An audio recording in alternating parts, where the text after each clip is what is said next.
Ja by som nadviazal na príspevok doktorky Labunovej. Vlastne presunieme sa z Číny o nejakých 1500 km na juh do Vietnamu a porozprávam o akcii, ktorá sa vlastne nestala. A či sa stala, tak sa rozhodnite, či teda bola alebo nebola, ale veľa zeleného tam je, tak asi aj bola. Rastliny, živočichy sú skutočné. No, vo Vietname ja som pôsobil už pred 2 rokmi a troška sme sa tam zorientovali. Je to taká jednoduchá krajina ako tá Čína. Čína je veľmi civilizovaná. Začal čo Vietnam ešte naďalej socialistický, a teda taký socialisticko-kapitalistický. No a samozrejme aj džungla je hrozná a neviem, či sa toto dá nazvať Pengkong alebo Pengling Kras. A je to taká miešanina, je to vlastne takmer nepriechodné. To je hrozný prales. Samozrejme, všade sú jaskyne, všade sú vápence. Vietnam je naozaj veľmi perspektívny, ale je aj veľmi drahý. Ale drahý je na úplatky, ale my sme kedysi s Vietnamcami vedeli veľmi dobre robiť, aj Vietnamci tu boli, takže je možné, že by sa nám tam podarilo etablovať a začať tam robiť také expedície, ak sme treba zrobili do tej Venezuely, že vrátiť sa tam viackrát. Takže my sme tam boli teraz vlastne druhýkrát už na takej obkúkavačke, ale už sme trošku išli aj viacej do hĺbky k meritu veci. Takže takto vyzerá džungla v takom riadnom pralese. No a takto vyzerajú nejaké planiny. A v tej zelenine dole tam tečú rieky, ale kým sa dostanete k takým kopcom, tak to je túra aj na 2 dní. Takže treba si to rozmysleť, že čo spraviť. No, tak tá zelenina, to je, ako tiež nie je Photoshop, aj chlap je skutočný. A dokonca je to český arachnolog Tomáš Krejčí. Ja som tam bol na výprave vlastne prírodovedecko-jaskyniarskej. Z tohoto arachnologa, čiže pavúkologa, ja som za 3 týždne spravil normálne čistokrvného jaskyniara. Lebo samozrejme, keď sme videli dieru, tak on tam musel jesť so mnou, aby ma istil, alebo teda musel strážiť chod, keď ja nevylezem, aby nejakú pomoc zavolal. Nemám žiadny predsudok voči ani českým jaskyniarom, ani českým kamarátom. Mám plno českým kamarátov a veľmi dobre si rozumieme. Takže lopuchy, s ktorými si naozaj vytrete zadok, sú také pevné. No a hady, hadov je tam fúra, toto neviem, či je jedovaté alebo není. My sme to už našli v takejto póze hadica, hej. Vietnamec to nese domov na večeru, malý Vietnamec, určite to zje. No a jedia sa tam aj psi, to viete. Je tam dokonca ulica vo Vietname, ktorá má kilometr a na nej je 60 reštaurácií len špeciálne so psačím mäsom. Takže to odporúčam, tieto lahôdky. No a tu máme ďalšieho hada, čiže ja troška také tej logistike, že čo tam čaká budúcich prieskumníkov. Väčšinou tie hady vôbec nevidíte, sú všetké zelené, hnedé, ale oni sú tam skutočne aj tie veľké kobry. Toto je konkrétne bičovka, to vyzerá takto zblízka. My sme sa s tým hrali, lebo nám niekto povedal, že to vraj nie je jedovaté. A potom nám herpetolog povedal, že to je jedovaté. Ale tak sme tomu dôverovali, troška sme sa s tým ako pohrali a potom sme to pustili do prírody. Lebo vedeli sme, že herpetolog to určite chytí a skantri. Takže darovali sme jej život. No a týmto organizmom ja som teda darovával život.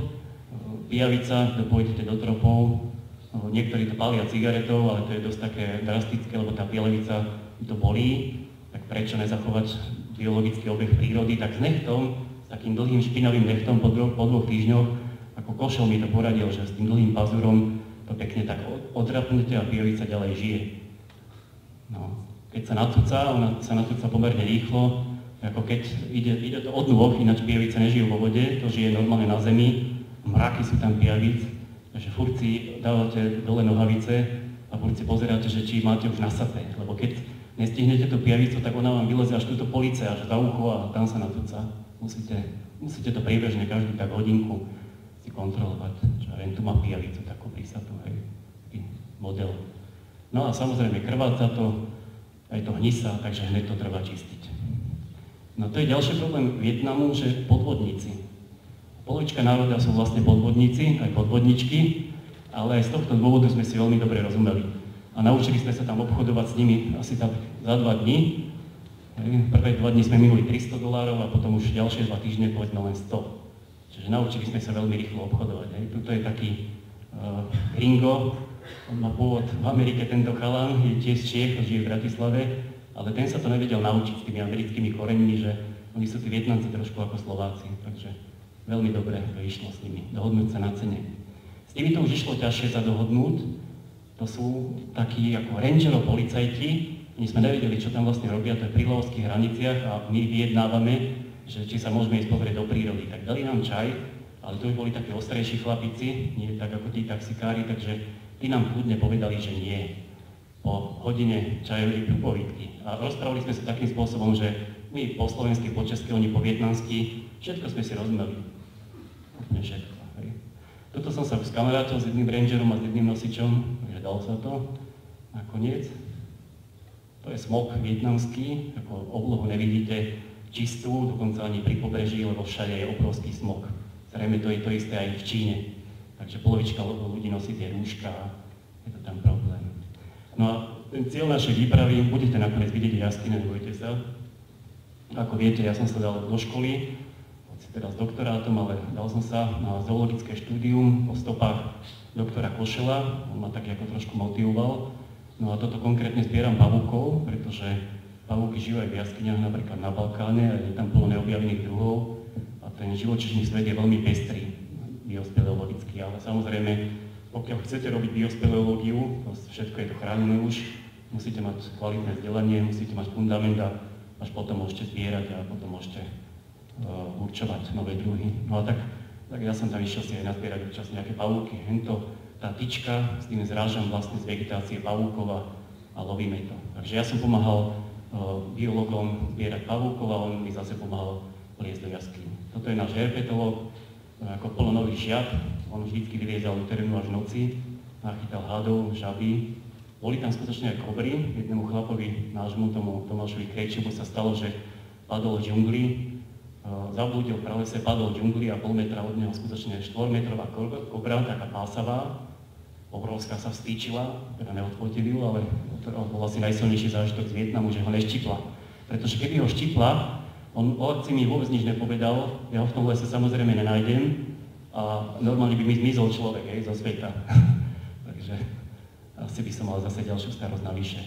No to je jeden z tých nových živočíchov, nevieme, tak sme si to tak pozerali, nejaké kostce, už z jaskyň. Toto je tá naša partia, my sme všetci z prírodovedeckej fakulty, toto je docent Fendia, on robí roztoče, toto je ten Tomáš Krejčí, on je z Brna, ten robí pavúky, toto je herpetológ, magister Jablonský, teda ten kobry bežne chytá, to nie je problém, a tento chytá všelijaké kobry. No, poznáte ho, dobre? Takže to sme v Hanoi, si dávame kávičku na takej reštaurácii. No a toto sme pri čínskych hraniciach. Vietnamci, čo môžu, tak vypália. A normálne aj v týchto strmých, pôvodne sú tu huštinové pralesy, je to kras, ale oni všade si tam spravia nakoniec tie polička. Čiže polovička Vietnamu je spáleného a oni sa nedostanú len tam, kde je národný park, čiže tí policajti to tam kontrolujú, alebo armáda, alebo kde je tak neprístupný terén, že kolmí alebo previsnutý. Na všade sa snažia robiť rýžové polia. Takže v oblasti Muong Kuong pri čínskych hraniciach sme si vytipovali jedno také územie, našli tam vyschnutú podzemnú rieku a valili sme to jaskyňou tak asi 2 kilometre, vôbec žiadne stopy, nedošli sme až po koniec.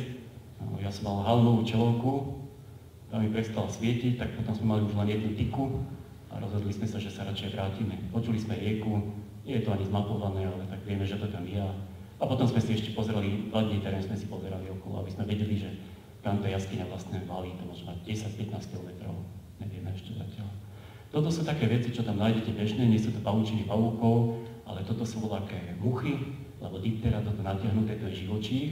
A mne to pripomína tie vlákna tých svietiacich novozelandských červov, presne tak, že keď sa toto nalepí tá nejaká drobná muška, tak táto larva, ktorá si tu tieto vlákna vybudovala, tak zleze po tomto vlákne a tú muchu zožere. Len teda tieto vlákna nesvietia.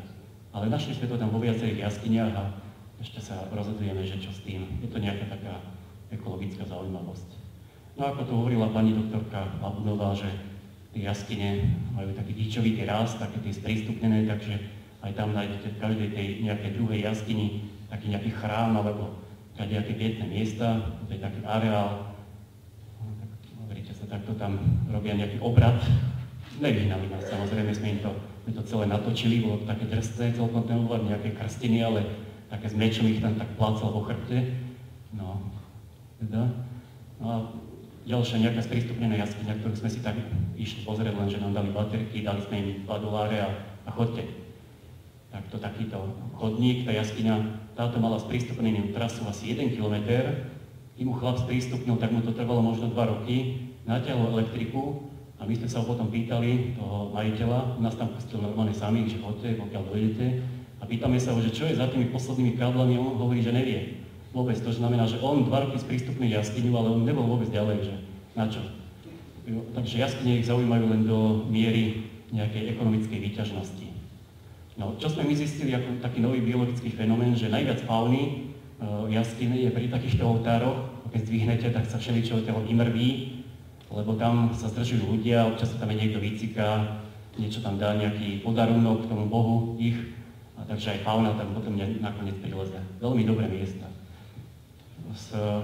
Opäť tej logistike, že nedostanete sa všade autom, čiže musíte si požičať motorku, pešie všade ďaleko, Vietnam je obrovský, a na tých motorkách takýchto sa dostanete naozaj všade. Len teda problém potom, že motorku musíte ukrieť do lesa, lebo sa tam aj kradne, takže takto. Keď pršalo, tak sme si to takto vylepšili.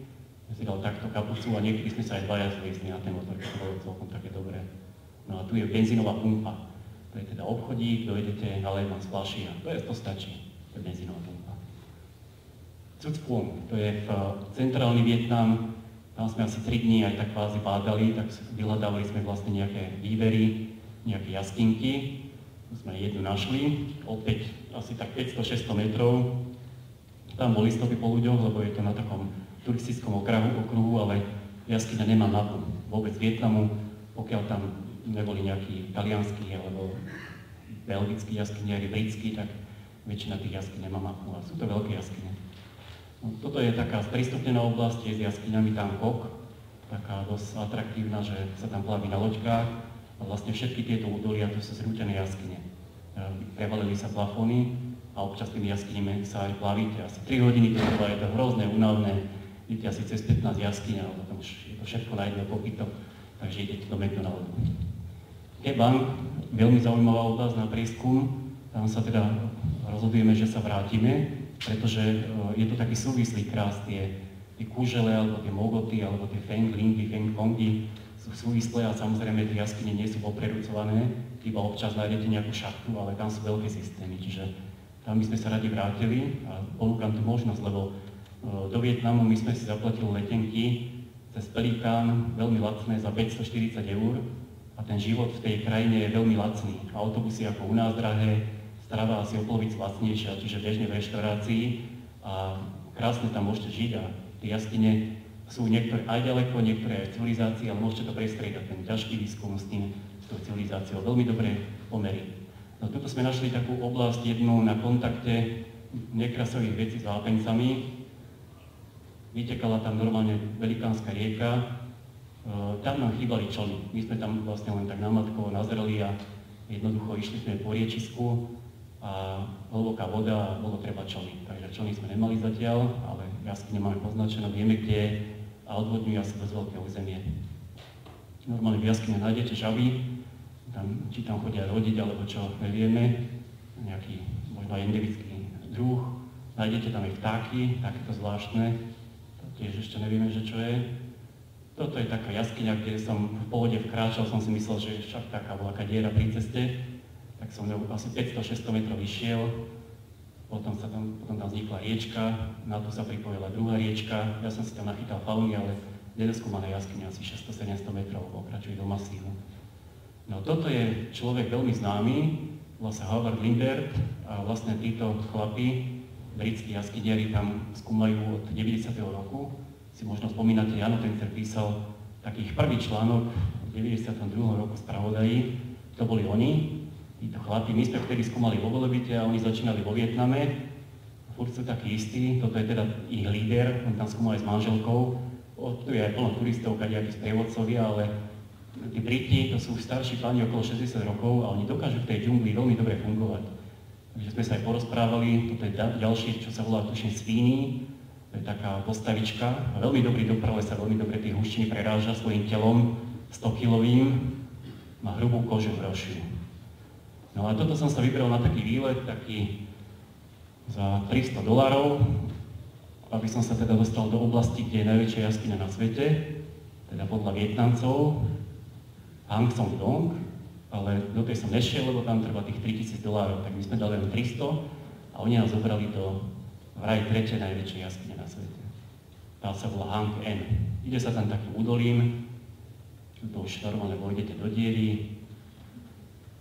No a toto sú ľudské postavičky, to je ľudská postavička, čiže diera má asi 2 km a v podstate ten profil, tá šírka chodieb je stále okolo 100 metrov, ono sa to aj tak dvíha, tady ako také vlnovky, ale aj po rieke sa ide, ten plafón dosahuje výšky od 100 do 160 metrov, čiže je to riadny tunel. No a za tým kilometr, tak pre porovnanie, hej, tu som ja a tu je voľaký človek sklopený, sa tam umýva.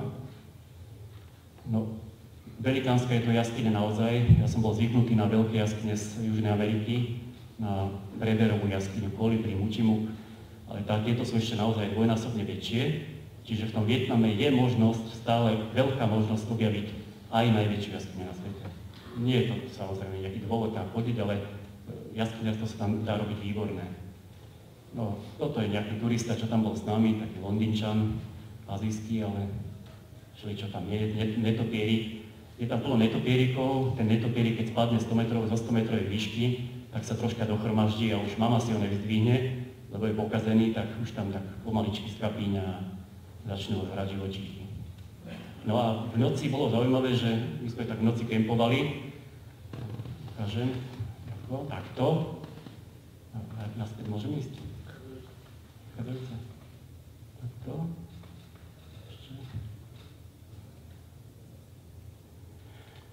V tej rieke vlastne nevidíte cez deň nič, ale v noci vylezú kadejaké ryby, takže ja som sa odlúčil od rangerov a od našich týchto a išiel som tak v humákoch len sa pozrieť na výlet a skutočne tie ryby tam sú, kadejaké, môžete nachytať aj slepé jaskyné ryby. Toto nie je konkrétne, to som si doviezol domov, to je nejaký 20 cm sumček, ale môžete tam nájsť ešte plno zaujímavých vecí v tej rieka.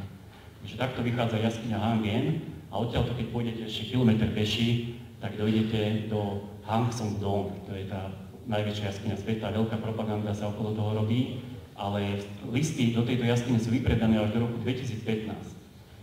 Takže $3000 a pôjdete tam na 8 dní, z čoho 5 dní budete len jesť a 3 dní vlastne tak ako budete kráčať, jeden deň budete v jaskyni. Ale ľudia dajú za to peniaze, tí Američania. Pôvodcom tých jaskyň vo Vietname velikánskych sú takéto rieky, ktoré to nie sú aluviálne rieky, to sú horské rieky a samozrejme nesú nejaký žulový materiál, čiže tie vápencové série s nejakým obalom alebo s kryštáľnikom, to je presne taká istá analogia aj tu na Zorách. Takže takto som bol aj na exkurzii, aj to treba vyskúšať. Toto je napríklad ranger, toto sú nejakí nosiči, bohatý Londýnčan, jeho manželka, toto sú nejakí Nemčuri. No a jeden z vrcholných bodov programu je v tej jaskyni obrovskej sa ako najesť a opiť. No tu už vychádzame z jaskyne, teda vôbec po tej akcii asi trojdňovej, tu je ten portál vyšší. Takto som sa skamaradil s jedným rangerom, lebo samozrejme tam je treba mať kamarátov a tým kamarátom treba platiť, to sa nedá nič robiť. Aj tí Briti sme sa s nimi viezli z autobusom a Briti nadávali, že čoraz je to drahšie a drahšie. No a toto je ostrov Kadba. Ukážem vám ešte taký krás, poznáte Dračiu zátoku. To som vám premietal pred 2 rokmi. A to je tiež taká analogia, vlastne jaskyne prerútené, už sú pod vodou. Tiež sú to vlastne nejaké zaniknuté krásové územie, plošina. A je to všetko zatopené morom. More hrozne špinavé, ale o to viac živočíchov tam žije. Takže neokúpete sa, ale rybačka vynikajúca. Takže tu máme šoféra, normálne nás napol, nás zobral za $15 dvoch, tak sme si tam prázdnili a vychutnávali si ticho samotu, lebo tá Dračia zátoka, tam sú tisíce ľudí, tu není nikto. No a ešte prezaujímalo, že vo Vietname sú aj iné jaskyne, napríklad príbojové, no to nebude nikto skúmať, lebo to je samozrejme malé, ale tak akože. A potom sú aj takéto jaskyne, môžete hádať, v čom to je, či to je granit alebo čo, písku. pozrite, aké také práve kvaple tam vymodelovali. Nič píčové, ale také skutočne práve. No a oni sú tí Vietnamci veľmi takí kontaktní a tu ma vidíte v obklopení budúcich podvodníkov a podvodníčiek. Teraz sú to ešte pionieri, ale už majú také beťarské tváre, napríklad tento, pozrite, ako má tie prstíky. Vie, o čo ide.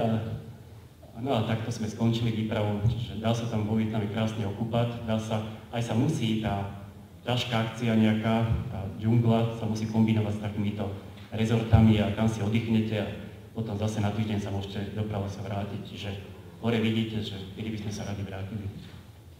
Ďakujem.